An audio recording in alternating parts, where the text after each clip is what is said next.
saja menuju ke narasumbernya. Let's go. Let's check it out. Assalamualaikum warahmatullahi wabarakatuh. Terima kasih kesempatannya sudah bisa hadir di sini. Boleh perkenalan diri Kak, namanya siapa? Nah, izin masuk ya Bu ya. Ya. Perkenalkan diri, nama saya Muhammad Rafi Islami dari Prodi Sejarah semester 4. Baik. Di sini saya ada tugas dari mata kuliah PKN, mewawancarai dari Prodi selain bahasa Inggris ya. Tugasnya adalah wawancara mengenai kartel politik dan korupsi politik di Indonesia. Pertanyaannya ya Kak Rafi, apa sih pendapat Kak Rafi tentang politik di Indonesia saat ini?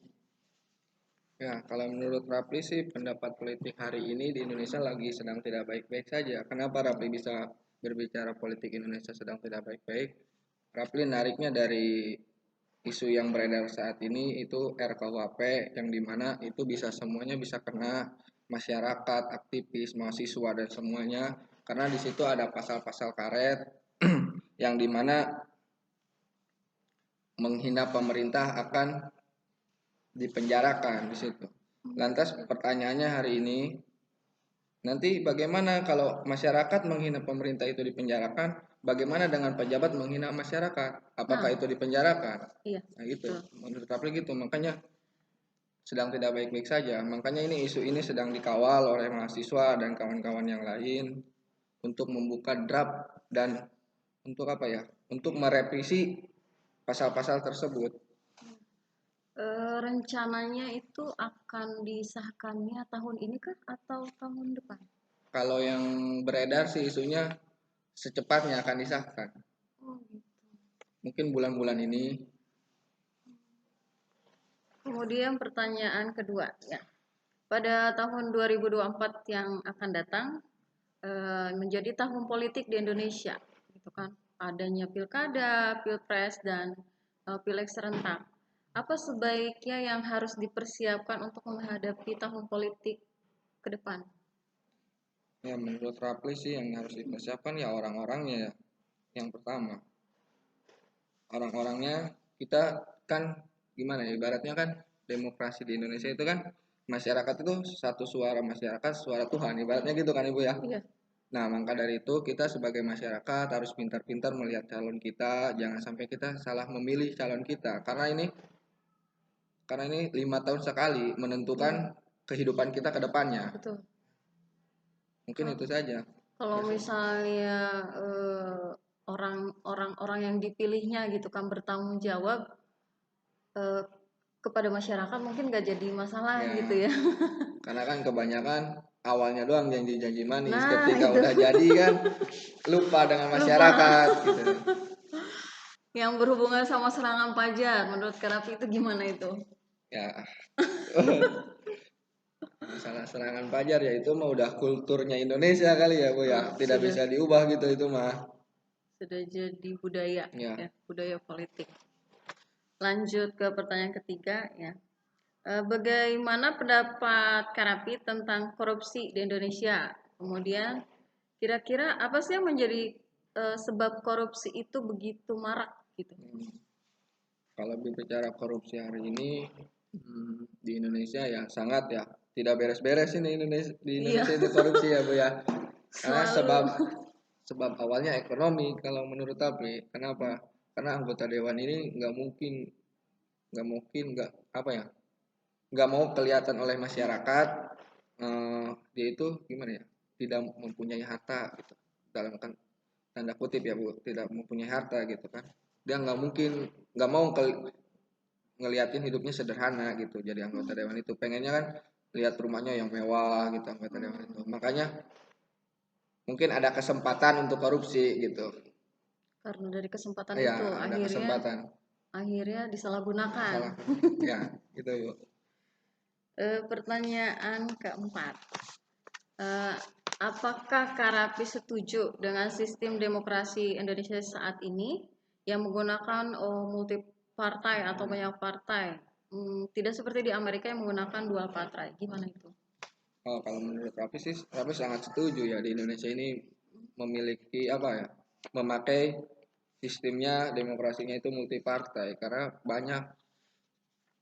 kan di Indonesia ini memiliki banyak suku, budaya, ras dan lain-lainnya. Sedangkan kalau di Amerika itu kan cuman 2 partai ya Bu ya. Jadi di Indonesia lebih inilah demokrasinya itu lebih berjalan dengan baik gitu daripada di Amerika gitu Bu. Makanya Raffi sangat setuju dengan multi partai. Jadi banyak aspirasinya ya. Ya. Kemudian pertanyaan terakhir nih ya. Apa sih harapan Karapi tentang politik Indonesia dan penanganan korupsi di tahun yang akan datang? Harapan tentang politik ya Bu ya. Ya, harapan politik Indonesia itu seperti apa gitu ke depannya? Mungkin harapannya politik Indonesia ini harus semakin baik dan semakin maju gitu ya Bu ya. Jangan terulang gitu, yang udah mah udah gitu, maka susun kembali gitu. Itu Harus sesuai dengan apa sih? tupoksinya Iya. gitu Bu. Ya. Kemudian penanganan korupsinya. Oh, penanganan Seperti apa? korupsinya. Nah, kita kalau berbicara dengan penanganan korupsi ya kita harus dari segi apa ya? Pejabat-pejabat elitnya ini harus tegas gitu menghadapi korupsi. Karena banyak permainan-permainan gitu ya. Jadi suka disalahgunakan gitu jabatan itu. Makanya harus meminta gitu kepada pimpinan-pimpinan di Indonesia harus menindak tegas gitu terhadap korupsi ini supaya korupsi ini segera hilang di Indonesia. Diberantas Ya. Jangan kejadian lagi ternyata yang anggota KPK Ya. bermasalah kemarin ya. Mungkin itu pertanyaan yang bisa bermanfaat untuk kita semua ke depan gitu. Makasih buat waktunya Ya, Kak sama-sama, Raffi Ibu. kesini ya. Lagi sibuk apa ini Kak Raffi? Enggak sibuk apa-apa sih. Kita mah biasa aja. Ya udah, makasih ya buat Iya. waktunya. Assalamualaikum warahmatullahi wabarakatuh. Waalaikumsalam warahmatullahi wabarakatuh. Lumayan Pi, 7 menit. Maaf Kak, izin bertanya, apa pendapat Kakak tentang politik Indonesia hari ini? Tentang politik Indonesia hari ini. Iya. Politik Indonesia hari ini dibilang efektif atau kondusif sih enggak ya, karena dimana banyak sekali pertimpangan yang memang dilakukan oleh oknum-oknum yang bermain di dalam politik itu sendiri, seperti banyak yang money politik, banyak yang menggunakan sistem black campaign gitu kan. Artinya politik hari ini di Indonesia tidak dapat dikatakan sehat atau tidak dapat dikatakan bersih, karena banyak sekali hal-hal yang memang mengotori daripada kata arti politik itu. Padahal yang kita tahu, politik itu mengandung arti cara untuk mendapatkan sesuatu atau cara untuk mencapai suatu hasil yang kita harapkan. Namun dalam realitas empirik yang terjadi saat ini, banyak oknum-oknum atau orang-orang politik di dalamnya yang menggunakan cara-cara kotor untuk bermain politik itu sendiri. Lalu bagaimana pendapat Kakak tentang korupsi di Indonesia? Kira-kira apa yang menjadi sebab korupsi begitu mengakar di Indonesia? Oke, kalau korupsi di Indonesia itu jelas ya tidak bisa dipisahkan, karena kita lihat tim untuk pengusut daripada korupsi itu sendiri atau dalam hal ini adalah KPK itu tidak berjalan dengan semestinya ya, dalam artian dibilang vakum ya cukup vakum gitu kan. Artinya apa? Artinya korupsi di Indonesia hari ini dapat menjalar karena memang tidak adanya safety dari orang-orang yang memang bekerja dalam ranah KPK itu sendiri, yang dimana kenapa terus mengakar sampai dengan hari ini, karena banyak peluang-peluang di Indonesia itu, banyak peluang-peluang yang mengakibatkan orang-orang itu korupsi. Indonesia salah satunya, mungkin bukan salah satunya, mungkin mayoritas itu banyak terjadi di dalam tatanan kepemerintahan yang ada di Indonesia gitu kan, baik yang dari skala nasional, skala daerah maupun skala kabupaten. Yang dalam hal ini orang-orang yang berkorupsi itu pasti orang-orang yang memiliki peluang, orang-orang yang memiliki ruang yang dimana dia bisa melakukan korupsi itu sendiri. Nah, artinya kenapa korupsi di Indonesia ini terus menjalar ya, karena banyaknya peluang-peluang itu diciptakan, mungkin karena memang dana yang dialokasikan oleh pemerintah itu tidak adanya safety atau tidak adanya pengaman daripada atasan-atasan atau seperti KPK itu sendiri yang dimana yang bertugas untuk mengamankan dan juga untuk menjaga kondusivitas tentang keuangan daripada pemerintahan. Baik Kak, pendapat yang sangat wow ya Kak. Iya. Apa harapan Kakak tentang politik Indonesia dan penanganan korupsi di masa depan? Harapan politik di Indonesia cukup sederhana ya. Saya ingin di mana memang tata cara ataupun prinsip-prinsip politik itu digunakan seperti biasanya lagi, yang dimana sistem pemilu hari ini kan bersifat sudah ditetapkan dalam undang-undang itu. Undang-undang itu menetapkan bahwa dalam pemilihan umum itu harus bersifat jurdil dan juga luber, yang artinya untuk kebersihan atau untuk keamanan daripada sebuah perjalanan politik itu tentu diawali dengan proses pemilu itu sendiri, yang artinya dari awal, dari nol sampai dengan selanjutnya sampai dengan akhir itu harus dikawal atau harus dilaksanakan dengan sebersih-bersihnya atau dengan TSM, terstruktur, sistematis dan juga masif. Artinya yang nantinya menghasilkan sebuah proses atau hasil yang memang diyakini bahwa politik di Indonesia ini sudah dapat dikatakan sehat lagi. Nah untuk tadi tuh satu lagi apa? Penanganan korupsi di masa depan. Nah untuk penanganan korupsi Indonesia pasti solusi sederhananya itu ya diaktifkan kembali KPK itu sendiri, yang artinya hari ini kan negara kita kecolongan bahwa orang-orang KPK ini yang dimana diberhentikan atau yang tidak berjalan sebagaimana mestinya lagi, karena agar apa? Agar oknum-oknum yang bermain dalam perkorupsian itu ya tidak ada yang menjangkau, tidak ada yang mengkontrol gitu kan, tidak ada yang mengcounter. Jadi makanya kenapa KPK hari ini tidak berjalan sebagaimana mestinya? Ya karena agar tidak ada controlling itu daripada orang-orang KPK itu sendiri. Makanya secara sederhananya, solusi konkret sederhananya adalah diberlakukannya atau dikembalikannya secara efektif lagi KPK. Baik Kak, terima kasih banyak. Sama-sama.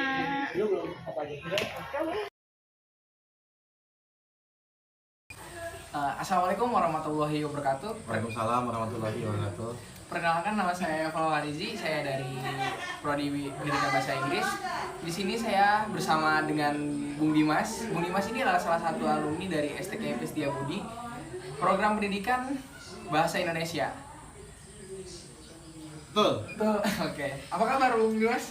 Alhamdulillah kabar baik, sehat sentosa. Oh, bagaimana aktivitas hari ini? Ya aktivitas hari ini diisi dengan alhamdulillah kan sekolah lagi libur, lagi libur semester belum masuk, jadi mengisi ruang-ruang kosong dengan silaturahmi lah di Kota Rangkas Bitung. Oke, mungkin sekarang sibuknya apa sekarang? Alhamdulillah sibuk ngajar di SMK sekarang. Jadi mengamalkan ilmu di kampus lah. Karena STKIP kan keguruan, dan alhamdulillah ternyata kampus STKIP Setiabudi Rangkas Bitung merupakan kampus yang cocok bagi calon-calon pendidik. Kampus the best lah. Kak Dimas, apakah Kak Dimas sering mengamati soal dunia politik? Ya untuk mengamati secara total sih enggak ya, cuman suka mengikuti beberapa informasi yang tertarik aja sih. Wah ini menarik nih untuk diikuti, ya baru lah. Jadi enggak mengikuti secara total, cuman mengikuti hal-hal yang menarik aja. Mungkin kayak sekarang nih, contohnya kayak kemarin kan di STKP sudah mengadakan pemilihan presiden mahasiswa. Iya. Bagaimana menurut Bung Dimas itu? Dan mengenai Pilpres ya, Iya. Pilpres di kampus STKP Setiabudi Rangkas Bitung, saya berpesan kepada teman-teman ya, teman-teman mahasiswa STKP Rangkas Bitung. Pertama, dinamika politik yang terjadi ketika Pilpres itu jadikan sebagai pembelajaran. Itu satu. Karena salah satu hal yang mungkin kita sering dengar bahwa dunia kampus itu merupakan miniatur of state. Jadi miniatur dari negara. Jadi di situ teman-teman mahasiswa diajarkan bagaimana menjadi pemerintahan kampus gitu. Yang eksekutif BEM-nya, yang legislatif itu BPM-nya, itu bagaimana mereka menjalankan miniatur negara pemerintahan di kampus STKIP Setiabudi Rangkas Bitung. Tapi menurut Bung Dimas nih, di STKIP itu mungkin gini, Bung Dimas sebelumnya tahu apa itu kartel politik? Kartel politik sedikit demi sedikit juga soal kartel politik. Iya. Kalau sempat saya belajar ya soal Iya. sedikit soal kartel politik, kalau tidak salah kartel politik semacam kerjasama ya, Oh, kerjasama. Iya. kerjasama antara kekuatan politik yang mempunyai tujuan yang sama, saya kira begitu. Oh, jadi seperti ini Bung Dimas. Kak Dimas. Saya dapat tugas dari dosen Pak Usmaidi mengenai tentang tema kartel politik dan korupsi politik di Indonesia. Luar Ya, biasa seperti sekali, itu dia. Jadi saya mau menanyakan kepada Kak Dimas ini tentang apa pendapat kita tentang politik di Indonesia ini hari ini gitu. Hari ini. Siap. Kayak Opan ya, aku jawab sepengetahuan apa aja ya. Oke, ya siap. Kalau misalkan nanti ada salah, silahkan dikoreksi lah ya. Gitu. Pertama, yang aku lihat dari politik Indonesia hari ini, kita sedang menuju kedewasaan berdemokrasi. Iya. Jadi ketika reformasi tahun 1998 yang sekarang sudah masuk ke tahun 2022, Iya. rentan waktu yang cukup panjang untuk mengajarkan Indonesia bagaimana hidup berdemokrasi. Iya. Adapun hal-hal seperti perbedaan pendapat, kita diajarkan bagaimana kita menghadapi orang yang berbeda pendapat. Iya. Berbeda pilihan politik, kita diajarkan bagaimana menghadapi orang yang berbeda politik. Apapun dalam kenapa tadi saya bilang kita sedang menghadapi perbedaan, Iya. menghadapi kedewasaan politik. Sekarang saya melihat dulu ya, Iya. Kak Yopan ya. Orang bicara politik cuman orang-orang tertentu. Kadang apa sih Iya. politik? Ngapain sih? Iya. Nggak penting lah politik. Tapi sekarang ketika Indonesia menuju kedewasaan politik, bahkan ibu-ibu Iya, semua orang ikut. tongkrongan, Iya, betul sekali. itu merupakan salah satu indikasi bahwa masyarakat Indonesia sekarang sudah melek politik, Iya. sehingga Betul. bagi siapapun yang akan mencalonkan diri ketika dalam kontestasi pemilu, Iya. mereka harus mempersiapkan diri dengan matang karena pemilih sekarang sudah tidak cerdas. Iya, betul sekali, betul. Mas. Jadi nggak hanya segelintiran orang yang membahas Betul. politik, sekarang hanya seluruh rakyat Indonesia membahas politik ya. Betul. Tapi menurut Bung Dimas, apakah demokrasi di Indonesia ini berjalan dengan lancar? Kalau disebut dalam sistem politik manapun ya, Iya. kita mau menggunakan sistem monarki, mau sistem kerajaan ya, ataupun menggunakan sistem politik apapun untuk mencapai kesempurnaan mungkin nggak bisa, karena sistem yang dibuat oleh manusia, Iya, pasti iya, ada kekurangan dan kelebihannya.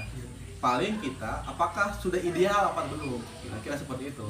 Nah, saya melihat untuk kesempurnaan demokrasi di Indonesia mungkin kita menuju ke sana, tapi untuk progres ke arah yang lebih baik mungkin iya. Karena kita lihat beberapa pesta pemilu sebelumnya di tingkatan nasional maupun tingkatan daerah, partisipasi politik itu saya melihat sekarang sudah mulai bangkit gitu. mulai melek politik. Iya, mulai melek dalam- politik. Kayak tadi, pernah nggak waktu Kayopan ketika SD, SMP, SMA berbicara politik?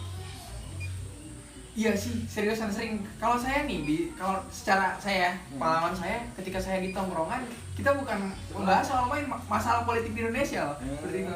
Jadi mungkin warga negara Indonesia yang tahun sekarang, menurut saya ini emang melek politik. Karena apa?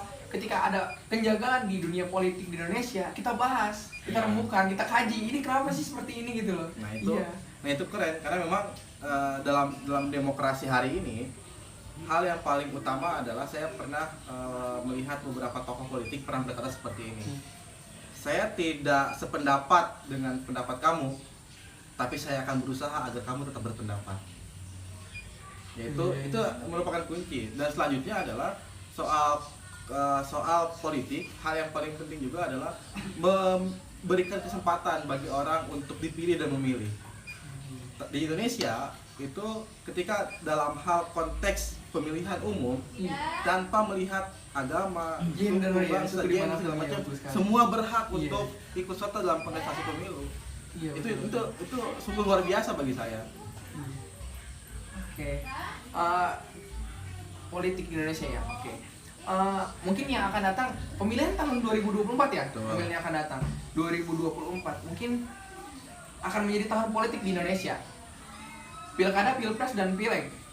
Apa yang sebaiknya kita persiapkan untuk menghadapi tahun politik itu, Bung? Betul. Pertama soal 2024 Iya. mungkin sedikit percikan-percikan api sudah mulai terlihat di tahun 2022.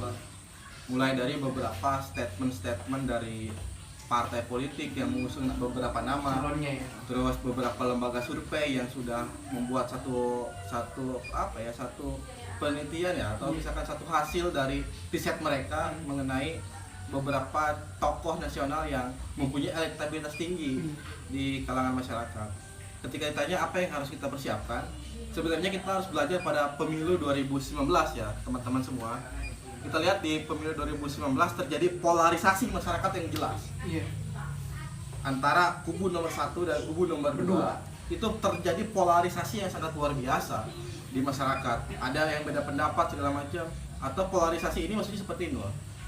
Kita diidentikan kamu pemilih nomor 1, aku pemilih nomor 2. Ada istilah cebong dan kampret lah, segala macam. Nah, sebenarnya itu polarisasi itu nggak baik gitu, karena politik di Indonesia dibangun dari keberagaman. Iya, kita berbagai macam golongan, tapi jangan menggolongkan diri. Tetap kesatuan, Tetap satu kesatuan Indonesia, itu betul ya. sekali ya. Yang harus diantisipasi dan harus persiapan adalah pertama, bagi para tokoh yang ikut serta dalam pesta politik, mental menerima kekalahan itu harus bisa ada. Karena apa? Karena yang kita lihat, yang kita pelajari adalah dua. Pertama, ada dalam dunia ini ya, dalam dunia politik kita, ada seorang politikus, ada seorang negarawan. Apa bedanya? Kira-kira tahu nggak? Politikus Dengan negarawan. mungkin Bung Dimas bisa Oke. terangkan? Politikus itu yang sering kita dengar adalah orang yang mempersiapkan pertarungan selanjutnya. Itu politikus. Tapi kalau negarawan adalah orang yang menyiapkan generasi selanjutnya. Nah, maka dalam politik ya, dalam politik bagi orang-orang yang berkompetisi, saya harap semua mempunyai mental kenegarawanan. Iya. Jadi ketika kalah bisa menerima yang menang dengan secara legowo. Iya, betul sekali. Kira-kira begitu. Karena apa ya? Dan juga bagi masyarakat yang tergabung dalam tim ses di tingkat nasional sampai ke tingkat daerah, untuk totalitas oke, tapi jangan terlalu fanatik. Iya, betul. Karena yang sekali. terjadi kemarin itu fanatik kan, Iya, fanatik terjadi sampai ribut kan. fanatisme. Iya, betul sekali. Terus ada beberapa gerakan-gerakan di media sosial yang saling menjelekkan satu sama lain. Bukan politik gagasan, tapi politik kebencian yang coba untuk disampaikan di beberapa medsos, yang jangkauannya itu sebenarnya bukan hanya sekitar orang tua tapi anak-anak. Sehingga anak-anak tidak lagi bicara soal gagasan siapa orang yang dipilih ini apa gagasannya, tapi wah si Imam kejelekannya ini Jadi kejelekannya terlihat hanya keburukannya saja ya. betul, harusnya ya idealnya gitu. Walaupun yang saya bilang tadi ketika pertanyaan pertama apa pendapatnya tentang politik Indonesia hari ini, ya jawaban saya itu Indonesia sekarang sedang berada pada tahap pendewasaan demokrasi. Yang namanya pendewasaan demokrasi ada yang namanya baper dikit itu mah ada lah. Iya, betul Karena sekali. masa anak-anak, masa remaja dan masa dewasa. Semoga kedewasaan politik ini terus diajarkan oleh partai-partai politik khususnya yang mampu memberikan kesadaran politik bagi masyarakat Indonesia bahwa demokrasi itu bukan soal pemenang, tapi bagaimana ketika dia sedang diamanahkan menjadi seorang pemimpin, menjalankan amanah itu dengan baik. Iya, betul sekali, betul sih, betul bias. Tapi nih saya ada yang janggal nih di hati saya ya tentang tadi pendapat Bung Dimas. Bukan janggal sih, tapi hanya sebatas bertanya contoh dari kata ikhlas, dari misalnya kita kalah nih, kita ikhlas, itu contohnya apa sih Bung di kemarin, dari pemilihan kemarin contohnya? Nah, saya jujur saya melihat kemarin kita melihat pertarungan antara Bapak Presiden Joko Widodo yang berpasangan dengan Kiai Haji Maruf Amin dan berkompetisi dengan Bapak Prabowo Subianto dan calon wakil presidennya itu Bapak Sandiaga Uno. Bisa kita lihat suatu kejutan bagi kita semua ketika Bapak Prabowo dan Bapak Sandiaga Uno masuk ke dalam kabinet. Oh, jadi menteri ya? Menjadi menteri. Oh iya, betul Bapak sekali Prabowo ya. menjadi Menteri Pertahanan dan Bapak Sandiaga Uno menjadi Menteri Pariwisata dan Ekonomi Kreatif. Bagi saya dua sosok Pak Prabowo dan Pak Sandiaga Uno sosok negarawan. Iya, betul. Karena kenapa saya bilang sosok kenegarawan? Mereka berdua sosok panutan yang melepas ego ketika pemilihan dan masuk ikut serta dalam membangun Indonesia. Iya, betul. pertama mengapresiasi ketika Bapak Prabowo dan Bapak Sandiaga Uno itu melambangkan soal kelogoan dan kedermawanan. Iya, betul.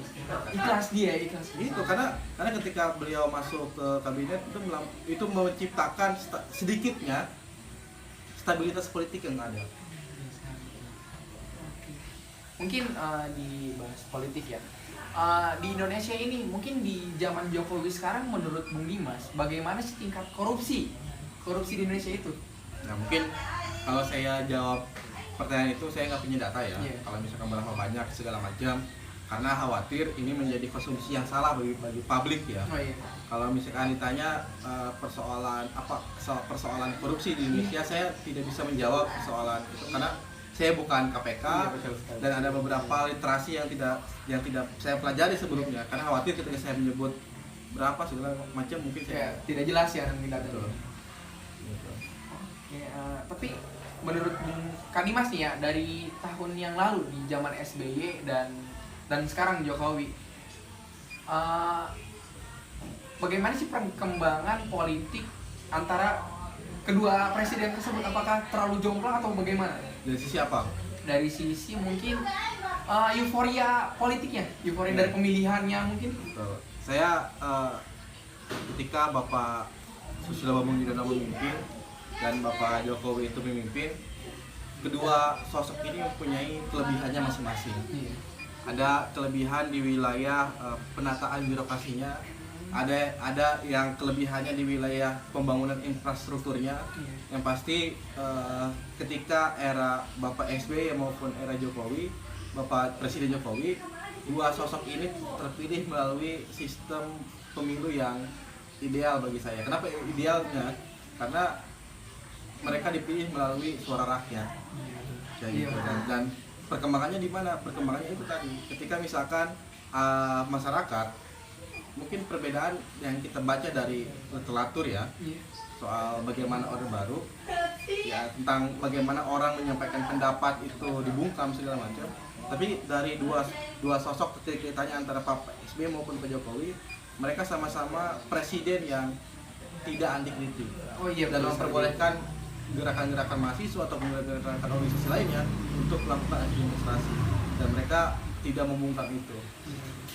Dan mereka luar biasa dalam demokrasi. Selanjutnya mungkin bagaimana pendapat Kak Dimas tentang korupsi di Indonesia? Kira-kira apa yang menjadi sebab korupsi begitu mengakar di Indonesia? Itu mungkin itu pertanyaan yang sangat luar biasa ya. Kenapa? Pertama begini, saya membagi dua, faktor internal dan faktor eksternal. Pertama, kalau faktor internal dalam diri manusia itu mungkin ketamakan, tamak, keserakahan, Serakah, ya. dan tidak pernah merasa puas akan hal yang sudah ia dapatkan. Jadi gemerlap duniawi ini terlalu berkilau bagi nurani dia. Itu salah satunya. Terus yang kedua, faktor eksternalnya adalah adanya kesempatan dan kurangnya pengawasan. Seandainya sistem di birokrasi di Indonesia pengawasannya ketat dan adanya keterbukaan publik setiap anggaran negara yang berputar, yang digulirkan ataupun yang disampaikan kepada pemerintahan, mungkin kita bisa ikut mengawasi dan kita tahu alurnya seperti apa. Transparansi dana ya. Transparansi dana yang terkadang mungkin ketika kita menanyakan transparansi dana segala macam, ada yang gampang dan ada yang sulit. Tapi kebanyakannya setiap pembangunan sulit kita untuk mengambil informasi itu. Langkah-langkah baiknya mungkin ada ya, mungkin kita menuju ke arah sana. Seandainya kita bicara persoalan tadi soal kurangnya pengawasan segala macam, sebetulnya itu bisa kita antisipasi ketika adanya transparansi publik itu, sehingga bukan hanya sekadar KPK, kita mengapresiasi KPK yang sudah beberapa kali melakukan OTT, operasi tangkap tangan, dan melakukan pencidukan bagi koruptor-koruptor. Tapi alangkah baiknya, contoh begini, Kak Yopan pasti ingin kan terlibat dalam pencegahan. Iya, betul sekali ya. Cuman kan kita bingung Harus bagaimana? Iya, betul sekali. ada nggak kewenangan bagi masyarakat sipil gitu untuk ada kewenangan itu. Kita misalkan kita anti korupsi, kita anti terhadap tindakan yang merugikan negara. Cuman pelibatan kita ini seperti apa? Pengawasan kita seperti apa? Apakah di setiap ada proyek kita tentang itu menanyakan berapa anggarannya? Apakah seperti itu atau seperti apa? Makanya alangkah baiknya ada ruang yang bisa masyarakat sipil lah untuk mengawasi mungkin diberi program mungkin dari pemerintah mungkin seperti itu. Kalau misalkan programnya terlalu birokratis ya kayak gitu. Oke. Tapi hal yang bisa kita akses lah ya. Iya. Kayak misalkan ada sekarang kan serba online. Iya. Serba online kita bisa melihat informasi-informasi pembangunan yang ada di Indonesia itu melalui media. Dengan pemanfaatan teknologi yang sekarang ini ya, kita Betul. lihat di media sosial seperti apa. Itulah yang bisa setidaknya langkah awal untuk kita ikut serta terlibat gitu. Dan juga soal korupsi jangan sampai kita menciptakan suatu paradoks ya gitu. Jadi kita anti korupsi tapi secara mental pribadi kita korup. Contohnya gini, korupsi waktu. Itu hal kecilnya ya. Hal kecil. Harusnya korupsi waktu, terus korupsi makanan segala macam. Iya. Yang misalkan kita, bro, misalkan belanja dong, Iya. gorengan yang harus 10.000 dapat 10 tapi kita Iya. ambil 2 bukan duluan. Iya. Hal-hal dasar lah, hal-hal fundament yang menyebabkan kenapa korupsi terjadi adalah ketika kita membiarkan satu kejahatan kecil, sehingga satu kejahatan kecil yang terbiasa kita lakukan, Jadi lebih besar. ketika kita melakukan kejahatan yang besar itu akan terbiasa juga. Kira-kira begitu.